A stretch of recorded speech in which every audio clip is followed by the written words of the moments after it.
This is Trend Following Radio, where great thinking comes alive. Nobel Prize winners, legendary traders, best-selling authors, and the pros that know what drive us irrational human beings. I am your host, Michael Covel. Not filtered, raw, honest. That's my passion.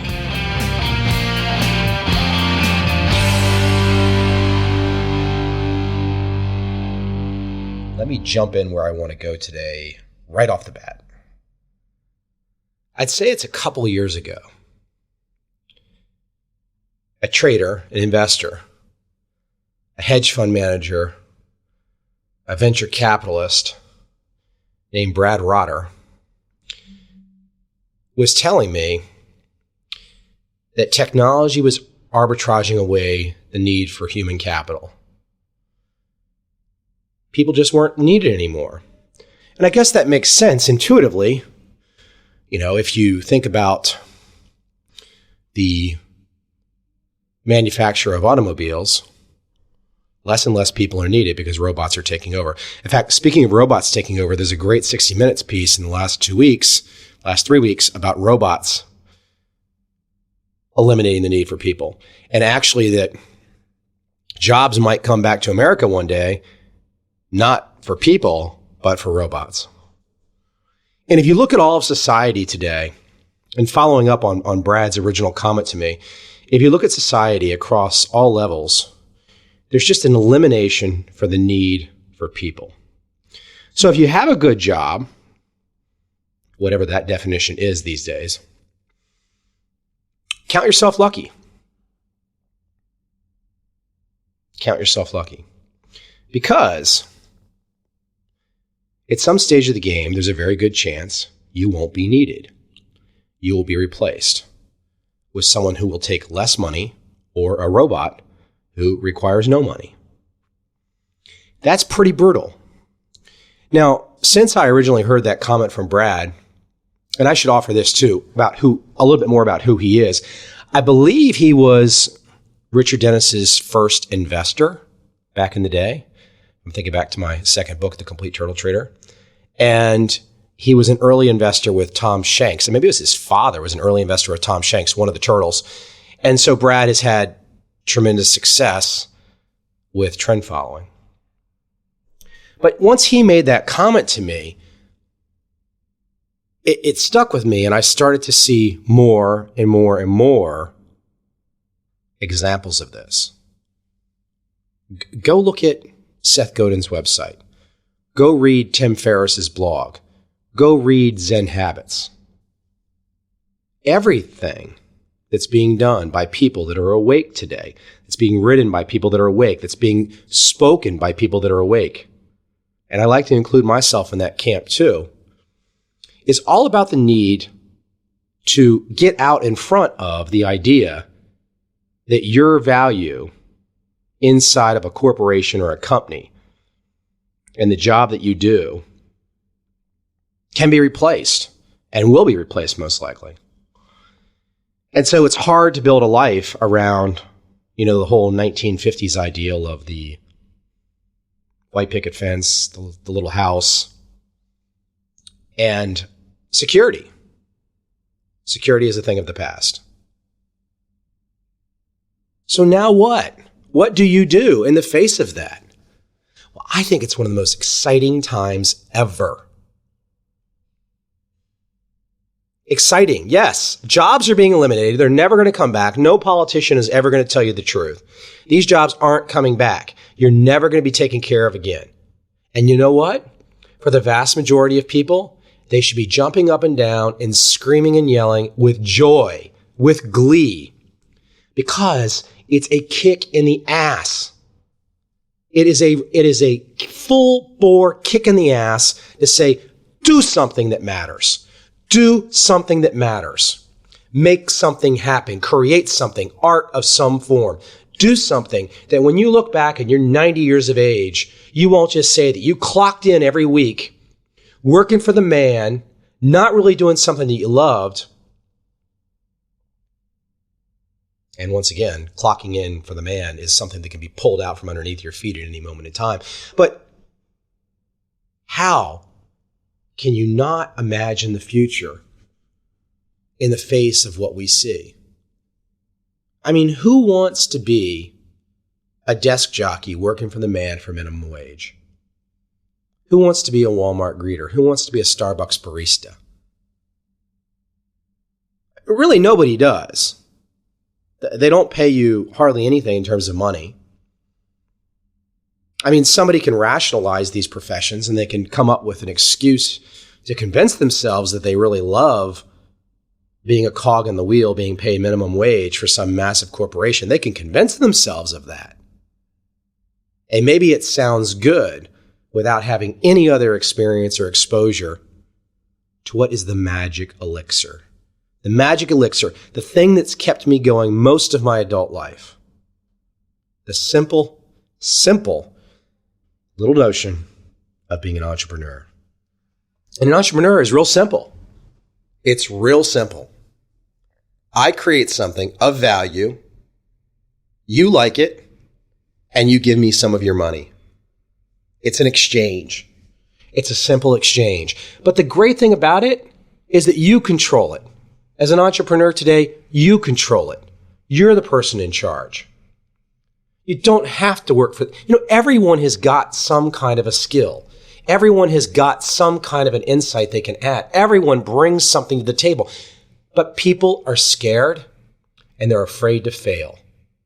And so it becomes a vicious circle of never taking the time to sit down and say, wow, I've got this great opportunity. It's time to reorganize my life. It's time to invent something new. It's time to have that fantastic feeling that when you provide a good or a service, something, a painting, an educational course, a trading system, a computer program, a sculpture, it doesn't make a difference. Teaching, you teach somebody something. That when you do that, and they give you money, and they pay you for your service, the feeling for that is awesome. The feeling is awesome. And I sometimes don't think about it because I've been doing it so long, and I also forget that most people, relatively speaking from a bell curve standpoint, don't do this. But the excitement, the fun, the feeling of achievement is so nice. It's so nice to just create, to be an entrepreneur. So not only do you have the reality of, do you really want to count on a corporation to take care of you when you can be eliminated at any point in time, and probably will be, but then you really have, and that's the negative aspect of this whole conversation. The positive aspect is the freedom. The freedom to do what you want to do. I'm in Thailand today. I'll be in Tokyo in a few days. There's freedom in the way that I've organized my life. There's freedom in the way that I've put things in motion. I'm not trying to toot my horn or anything. It was a process. It was a decision that I made. A lot of people can go to Thailand. Sure, but it's often a vacation for a couple days. Then they're gone. Their whole life becomes, how many vacations can I do in a year while I work for the man? How can I find vacation time? How can I find vacation time? No. That's not the way to go through life. As I've discussed, because you run the risk of having the rug pulled out from under you in this current climate of technology arbing away jobs at a breathtaking speed, and you don't get the freedom benefit. You don't get the freedom benefit. Now, of course, I've been lucky. I've been influenced by entrepreneurs that aren't trend following traders, but I would have to say most of the trend following traders that I've met are insane entrepreneurs. I mean, the people that have inspired me face to face with their war stories, with how they did it. I mean, the names that jump to my head really quick, I think of people like Ed Seykota early on, Jerry Parker, Larry Hite, David Harding, Christian Baja, Salem Abraham, perhaps maybe even more inspired than just about anyone. To go to Canadian Texas on multiple occasions and to see this small town where Salem had just gone ahead. It's almost like Sim City there. He's redone the movie theater. He's built a steakhouse. I've not been there for a couple of years. Who knows what he's done now? He was building a skate park when I was there last. All these interesting things. And he's got the freedom to do it because he made a decision as a young man. And the funny thing is that people don't realize that, Salem wasn't always a superstar trader. In fact, in his mid to early 20s, one of his ideas that he had, because he wanted to be in Canadian Texas, which was in the middle of nowhere, and he was wise enough to say, how can I run a business from this location really in the middle of nowhere in Texas, where I can reach people? And he was going to run a t-shirt business. He was going to sell t-shirts. So the entrepreneurial bug was in him from the get-go. I'm pretty sure Christian Baha, if I'm not mistaken, didn't start off as a hedge fund. It started off as trading software. But most people don't take the time to dig deep. They don't take the time to say, how do people really think? How do people really make the decisions to get to where they are? From an entrepreneurial perspective, you got to have a belief in yourself. You have to believe in yourself. You cannot fear failure because you're going to fail. You're going to screw up. You're going to make mistakes. But those mistakes are the magic. Making mistakes is the magic. It's the magic that gets you to the next step of success and achievement. If you don't make any mistakes, you might get to the top. But a lot of people that don't make any mistakes along the way, maybe they get a little too lucky. It's kind of a fragile foundation. And I've seen some of these people with fragile foundations, boom, pull the rug out from under them. It's over. So mistakes are like scars. Look on your body right now. Do you have scars? Have you had broken bones?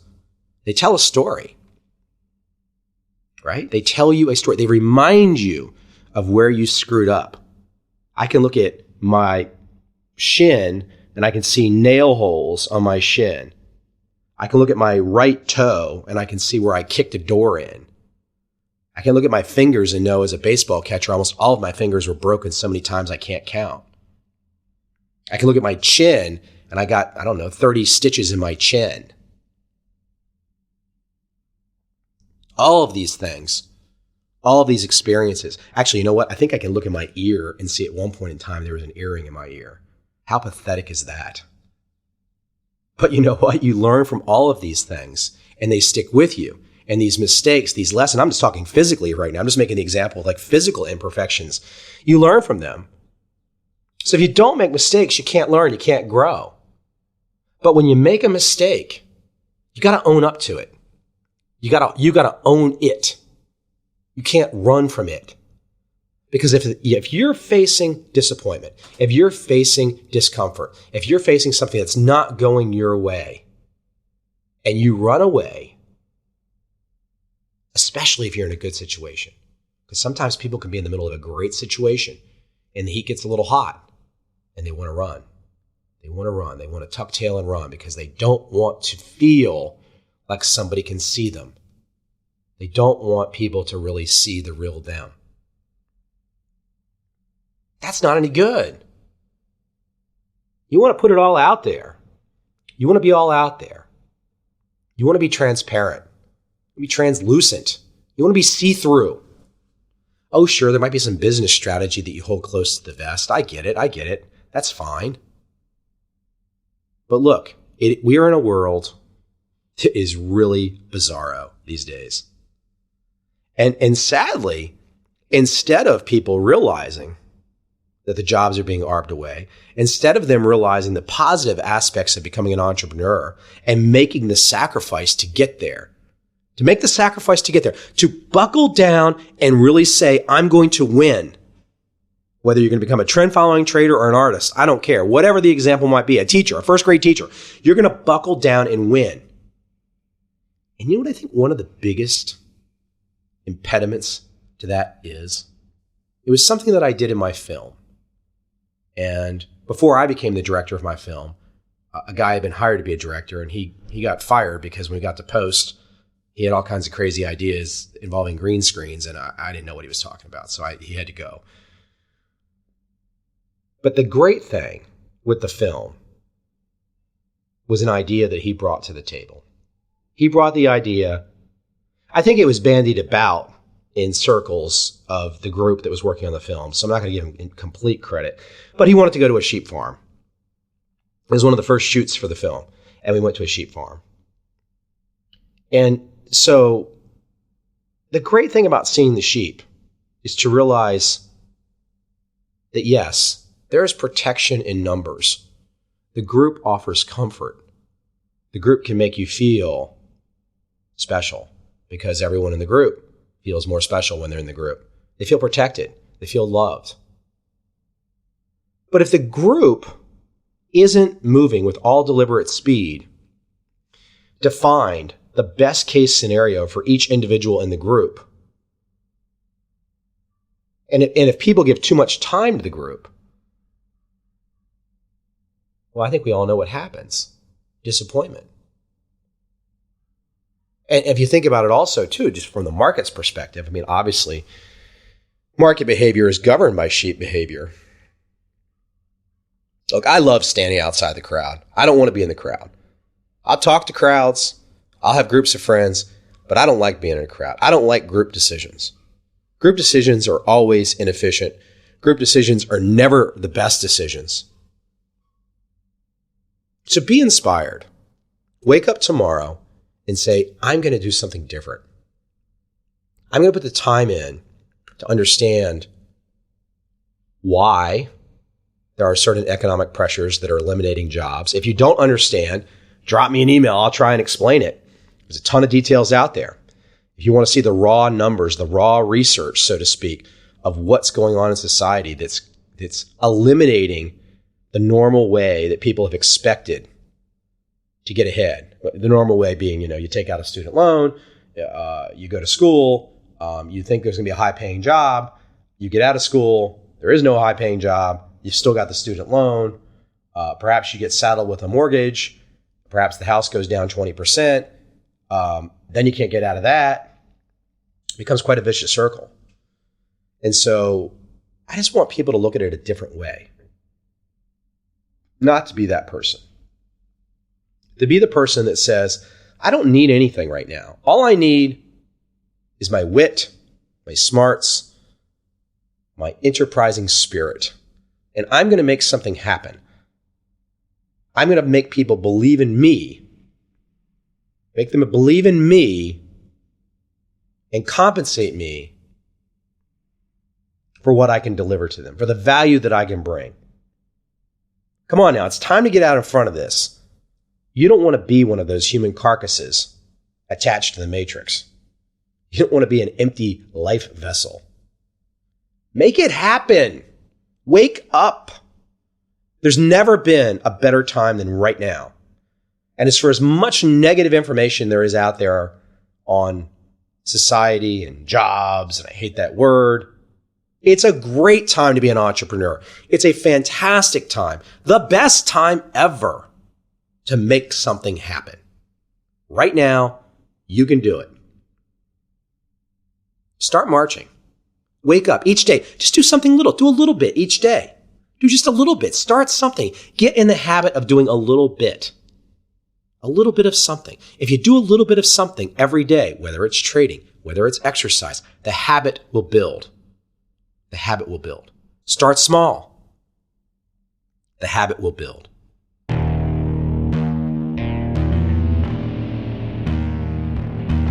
I see a time when those awake will understand how to make money in up, down, and surprise markets. Whether new trader or experienced, college student or financial advisor, protecting against a crash or just trying to make a lot of money, trend following offers everyone an answer in uncertain times. To get started immediately, send me an email, michael@covel.com. I will send you the right trend following steps to take along with my free video. But if you want to buy and hold, trust the government and trust Wall Street, this is absolutely not for you.